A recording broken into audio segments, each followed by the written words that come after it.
నమస్తే, welcome to 6 TV. నేను ఆనంద్. ఇక డీటెయిల్ చూస్తే ఉమ్మడి కరీంనగర్ జిల్లాలో బీఆర్ఎస్ అధినేత కల్వకుంట్ల చంద్రశేఖరరావు పర్యటన కొనసాగుతుంది. మొదట కరీంనగర్ రూరల్ జిల్లా ముగ్ధంపూర్లో వర్షాభావంతో ఎండిన పంటలను ఆయన పరిశీలించారు. పంట నష్టంపై ఆరా తీశారు. ఈ సందర్భంగా ఆయన రైతులకు భరోసా చెప్పారు. అనంతరం రాజన్న సిరిసిల్ల జిల్లా బోయినపల్లిలో పర్యటించారు. గులాబీ దళపతికి రైతులు ఎండిపోయిన వరి పైరుని చూపిస్తూ గోడును మొరపెట్టుకున్నారు. అన్నదాతలకు అండగా ఉంటామని భరోసానిచ్చారు. ఎన్నికల తర్వాత మేడిగడ్డకు 10,000 మంది రైతులతో కలిసి ముట్టడికి వెళ్తామని పిలుపునిచ్చారు.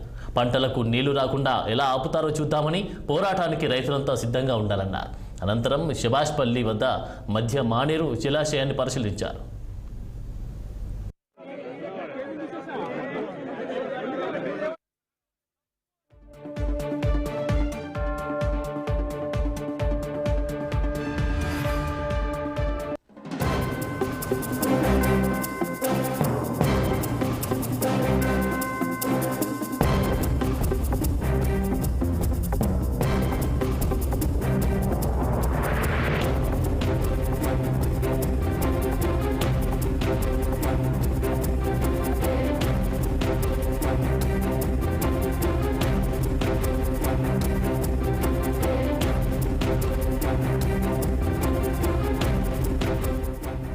ఉమ్మడి కరీంనగర్ జిల్లాలో బీఆర్ఎస్ అధినేత కల్వకుంట్ల చంద్రశేఖరరావు పర్యటన కొనసాగుతోంది.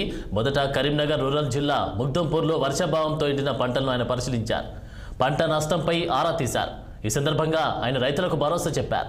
అనంతరం రాజన్న సిరిసిల్ల జిల్లా బోయినపల్లిలో పర్యటించారు. గులాబీ దళపతికి రైతులు ఎండిపోయిన వరి పైరుని చూపిస్తూ గోడును మొరపెట్టుకున్నారు. అన్నదాతలకు అండగా ఉంటామని భరోసానిచ్చారు. ఎన్నికల తర్వాత మేడిగడ్డకు 10,000 మంది రైతులతో కలిసి ముట్టడికి వెళ్తామని పిలుపునిచ్చారు. పంటలకు నీళ్లు రాకుండా ఎలా ఆపుతారో చూద్దామని పోరాటానికి రైతులంతా సిద్ధంగా ఉండాలన్నారు. అనంతరం శభాష్పల్లి వద్ద మధ్య మానేరు జలాశయాన్ని పరిశీలించారు.